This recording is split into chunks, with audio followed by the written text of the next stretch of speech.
Jumpa lagi kita di hari yang baru, di tema yang baru, dan di materi yang baru. Hari ini kita sudah masuk ke tema 2, udara bersih bagi kesehatan. Nah, hari ini kita akan belajar IPA. Kita sebagai manusia, tentunya kalian merasakan setiap hari bernafas.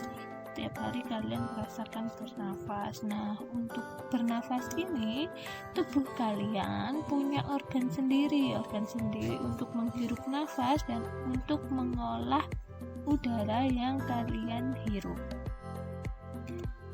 Semua manusia bernafas untuk menghirup oksigen atau O2 dan membuang karbon dioksida.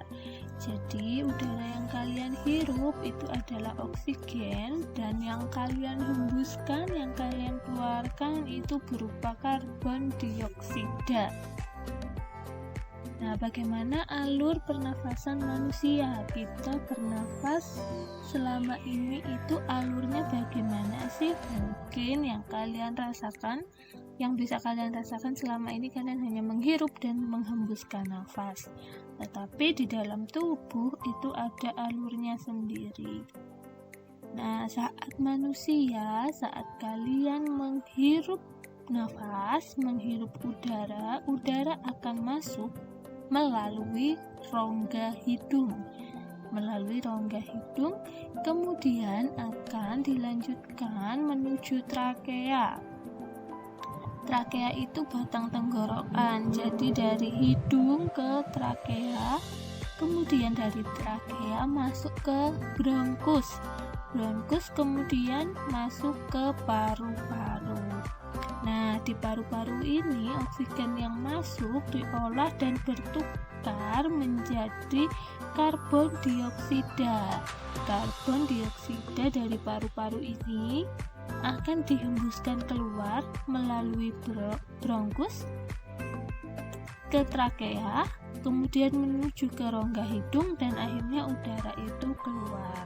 Nah, ini alurnya cukup panjang dari masuk sampai keluar lagi, tetapi ini berjalan sangat cepat sehingga kalian juga merasakan bernafas dan menghirup dan mengeluarkan udara itu cepat sekali ya, nggak lama. Nah, meskipun alurnya cukup panjang.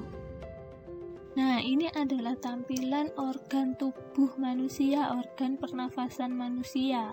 Organ pernafasan kalian, kalau misalkan tubuh kalian transparan atau kalian di ronsen, dilihat bagian tubuh dalamnya, organ pernafasannya seperti ini.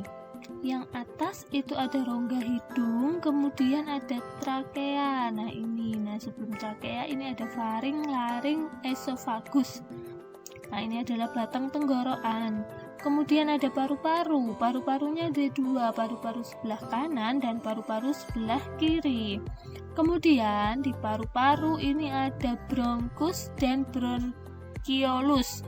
Juga ada yang namanya alveolus. Nah, alveolus ini bentuknya kayak buah anggur. Ini ada bulatan-bulatan kecil yang menjadi satu. Nah, alveolus ini seperti buah anggur. Kemudian ada yang namanya diafragma. Yang melengkung ini namanya diafragma. Kita bahas satu persatu. Organ pernafasan yang pertama adalah hidung. Nah, hidung ini berfungsi sebagai tempat masuk dan keluarnya udara pernafasan. Jadi udara yang kalian hirup masuk lewat hidung, yang kalian keluarkan juga keluarnya lewat hidung. Nah, di hidung ini ada dua bagian, ada dua proses yang terjadi di dalam hidung kalian saat udara itu masuk. Yang pertama, saat udara masuk, itu udara akan disaring. Akan terjadi penyaringan kotoran dan debu yang ikut masuk bersama udara oleh rambut-rambut halus. Nah, jadi udara yang akan diteruskan ke trakea, yang akan diteruskan ke tenggorokan, ke paru-paru itu adalah udara yang sudah bersih. Udara yang bebas dari kotoran dan bebas dari debu. Nah, ini akan disaring oleh rambut-rambut halus. Kemudian terjadi juga penyesuaian suhu dan kelembaban udara oleh selaput hidung. Jadi di dalam hidung itu ada rambut-rambut halus dan ada selaput hidung yang punya fungsi masing-masing. Rambut-rambut halus ini menyaring kotoran dan debu, sedangkan selaput hidung itu menyesuaikan suhu dan kelembaban udaranya. Kemudian kotoran yang disaring atau debu yang disaring ini tadi keluarnya kemana? Akan ada tetap di hidung, keluarganya dalam bentuk ingus, dalam bentuk kotoran hidung, atau bahasa Jawanya upil. Nah, kalau kalian ngupil, nah itu kalian mengeluarkan kotoran dan debu yang sebelumnya sudah disaring oleh rambut-rambut halus. Kemudian selanjutnya ke trakea. Trakea ini adalah jalur udara masuk dan keluar dari dan ke paru-paru. Jadi jalurnya udara untuk masuk ke paru-paru, jalan tolnya udara untuk masuk ke paru-paru itu adalah trakea. Di trakea ini juga ada dua bagian. Yang pertama tadi ada faring. Faring ini adalah pertemuan antara rongga hidung dan rongga mulut. Jadi di dalam itu ada rongga hidung dan ada rongga mulut. Nah, ini pertemuannya ini namanya faring. Faring ini berfungsi untuk meneruskan udara yang masuk dari hidung menuju ke laring. Jadi tadi dari hidung masuk ke faring, kemudian masuk lagi ke laring. Laring ini adalah pangkal tenggorokan. Nah, ini berfungsi untuk melindungi masuknya benda asing ke saluran pernafasan. Jadi tenggorokan dan kerongkongan kalian itu berdekatan. Jadi ada faring dan ada laring yang menjadi penghalang atau yang menjadi pembatasnya. Itu ada faring, kemudian ada laring, ini pangkalnya tenggorokan. Nah, laring ini hanya memasukkan udara saja ke paru-paru, ke saluran pernafasan. Jadi nggak ada yang namanya makanan atau debu atau kotoran yang masuk ke dalam saluran pernafasan. Kalau makanan itu masuknya akan ke kerongkongan. Artinya membedakan tenggorokan dan kerongkongan.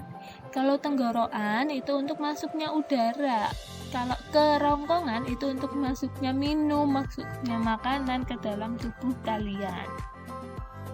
Selanjutnya dari trakea udara masuk ke paru-paru kanan dan juga ke paru-paru kiri. Nah, di paru-paru ini ada 3 bagian. Yang pertama bronkus, yang kedua bronkeolus, dan yang ketiga adalah alveolus. Bronkus ini merupakan batang tenggorokan bercabang 2 yang menuju ke paru-paru kanan dan paru-paru kiri. Sedangkan bronkeolus itu merupakan percabangan dari bronkus. Dan alveolus ini ujungnya bronkeolus. Jadi yang paling besar saat masuk ke paru-paru itu masuk ke bronkus dulu. Nah, ini bercabang 2, dia menuju ke paru-paru kanan dan ke paru-paru kiri. Jadi udaranya akan masuk ke dua-duanya, ke paru-paru kita kanan maupun kiri. Kemudian ada bronkeolus. Nah, bronkeolus ini cabangnya dari bronkus tadi itu. Kemudian bronkeolus ini juga punya cabang, punya ujung, namanya adalah alveolus yang seperti anggur tadi bentuknya, yang bentuknya seperti anggur. Nah, alveolus ini berfungsi sebagai tempat pertukaran oksigen dan karbon dioksida. Jadi tadi udaranya masuk dari hidung menuju trakea, lewat faring, laring, kemudian ke bronkus, bronkeolus, terakhir di alveolus. Nah, di alveolus ini udaranya bertukar, yang tadi kita hirup oksigen kemudian ditukar dengan karbon dioksida yang akan dikeluarkan menuju bronkeolus, bronkus, tenggorokan, dan ke hidung kemudian keluar, seperti itu. Nah, proses menghirup udara sekarang adalah proses menghirup udara atau inspirasi. Nah, menghirup udara ini dari hidung itu rongga dada kita akan mengembang saat kita menghirup udara. Rongga dada kita mengembang, kemudian udara yang kaya oksigen akan masuk melalui hidung kita. Nah, udara ini disaring oleh lendir selaput hidung dan rambut hidung tadi ya, disaring kotorannya, disaring debunya, disesuaikan kelembaban udaranya. Kemudian akan masuk tadi sesuai alur pernafasan dan membuat paru-paru mengembang dan rongga dada membesar. Kemudian oksigen ini diserap melalui alveolus. Nah, tadi ada yang namanya diafragma. Saat kita menghirup udara, diafragma itu mendatar atau berkontraksi dan rongga dada mengembang. Kalian coba praktekkan seperti itu ya. Jadi saat menghirup udara, rongga dadanya ini mengembang, diafragmanya berkontraksi karena dia menghirup, dia bentuknya akan datar diafragma. Kemudian proses menghembuskan udara. Nah, proses menghembuskan udara ini kebalikan dari menghirup udara. Kalau tadi menghirup udara rongga dadanya membesar, saat kita menghembuskan udara rongga dadanya mengecil, paru-parunya mengempis, udara kaya karbon dioksida keluar melalui saluran pernapasan. Diafragmanya saat menghembuskan udara, diafragmanya melengkung ke atas atau berelaksasi dan rongga dadanya mengempis. Nanti kita akan mencoba membuat praktek contoh alat pernafasan manusia. Nanti kita akan menggunakan botol dan balon untuk membuat contoh dari organ pernafasan manusia di pembelajaran yang selanjutnya.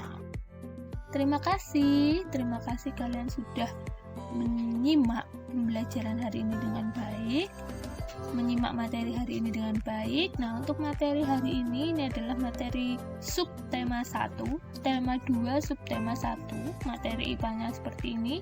Nanti tugas kalian silahkan mengerjakan tugas sesuai dengan yang sudah Bu Monik sampaikan di grup, dikumpulkan seperti biasa ke Bu Monik. Terima kasih, selamat pagi, sampai jumpa di materi selanjutnya.